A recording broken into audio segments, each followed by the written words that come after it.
என் பேரு நிர்மலாங்க. நான் விட்டோர் ஹாஸ்டல்ல பேக் சைடில் இருக்காங்க. நான் கஷ்டப்படுற குடும்பம் தான். அவங்க வீட்டில் நான் வேலைக்கு தாங்க போனேன். வேலைக்கு போன இடத்துல ஒரு லோன் வாங்கி தரேன். நாங்கள் 3 வருஷம் வேலை செஞ்சோம். 3 வருஷத்துக்கு அப்புறமா ஒரு லோன் போட்டு தரேன். நிர்மலா, நீ கஷ்டப்படுற, 1 லட்ச ரூபா பணம் வாங்கி தரேன், நீ லோனில் சேரு அப்படின்னாங்க. சரிம்மா, நான் ஆதார் கார்டு, பேன் கார்டு, ஓட்டு ஐடி, அந்த ஃபோட்டோ கொடுத்தேன். ஃபோட்டோ கொடுத்து ஒரு 6 மாதத்துக்கு அப்புறம் லோன் வரலையாம்மான்னு கேட்டேன். லோன் வரல நிர்மலா, வரும் அப்படின்னாங்க. கையெழுத்தெல்லாம் கூட எனக்கு சரி வரல. அப்புறம் அவங்க சொன்னாங்க, கையெழுத்தெல்லாம் சரி வரல நிர்மலா, லோன் உனக்கு கம்மியாக தான் வருது அப்படின்னாங்க. 1 லட்சமோ 1.5 லட்சமோ தான் வருது உனக்கு அப்படின்னாங்க. சரிம்மா பரவாயில்லம்மா அப்படின்னு. அதுக்கப்புறமா லோன்லாம் வந்துச்சுமா. அப்புறம் உங்க ஊர்ல எல்லாம் பக்கத்துல யாருன்னா இருந்தா சேருமான்னாங்க.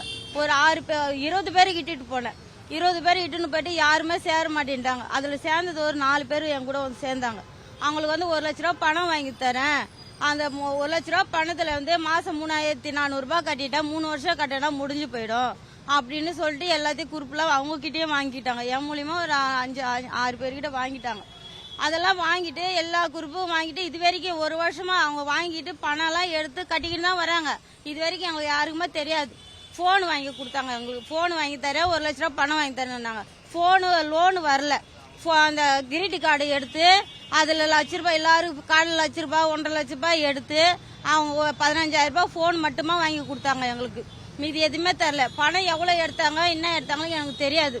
ஆனா பேங்க்காரர் இந்த 2 மாசமா தான் அவங்க பணம் கட்டாததுனால பேங்க்காரர் எங்க வீட்டுக்கு நீங்க பணம் கட்டல, 15,000 கட்டணும், 4 மாசமா கட்டல, உங்க வீட்டுக்கு நோட்டீஸ் ஓட்டுந்துடும், போட்டோ ஓட்டிடுவோம் அப்படி இப்படியும் பயமுறுத்தா. அண்ணா நீங்க பணம் கட்டுங்கண்ணா, என்னை எல்லாம் அசிங்கம் பத்துறாங்க, பக்கத்துல இருக்கிறவங்கள என்ன கேக்குறாங்க, நான் சேர்த்ததுனால என்னைய பிரஷர் பண்றாங்க. அந்த அண்ணா சொல்றாரு, இதெல்லாம் ஒரு மேட்டர் இல்லம்மா, கிளியர் பண்ணிடலாமா, பிரச்சனை முடிஞ்சு. ஆனா எனக்கு ரொம்ப பிரச்சனை இருக்குதுண்ணா அப்படின்னு. இதெல்லாம் ஒரு மேட்டர் இல்லம்மா, எவ்வளவு பாத்துக்கலாம், கிளியர் பண்ணிடலாமான்ட்டு ஒரே வார்த்தை சொல்லி முடிச்சுடுவாரு. ஆனா எல்லாரும் கேக்குறாரு. எனக்கு மனசு ரொம்ப கஷ்டமா இருக்கு. அதனாலதான் நான் தூக்கு போட்டுக்க போனேன். நான் அது இல்லைன்னா எனக்கு எந்த இது வரைக்கும் வரணும்னு அவசியமா இல்லை. எனக்கு என் மூலியமா ஒரு 6 பேர் இருக்காங்க. எங்க தங்காச்சி வீட்டான ஒரு 3 பேர் இருக்காங்க.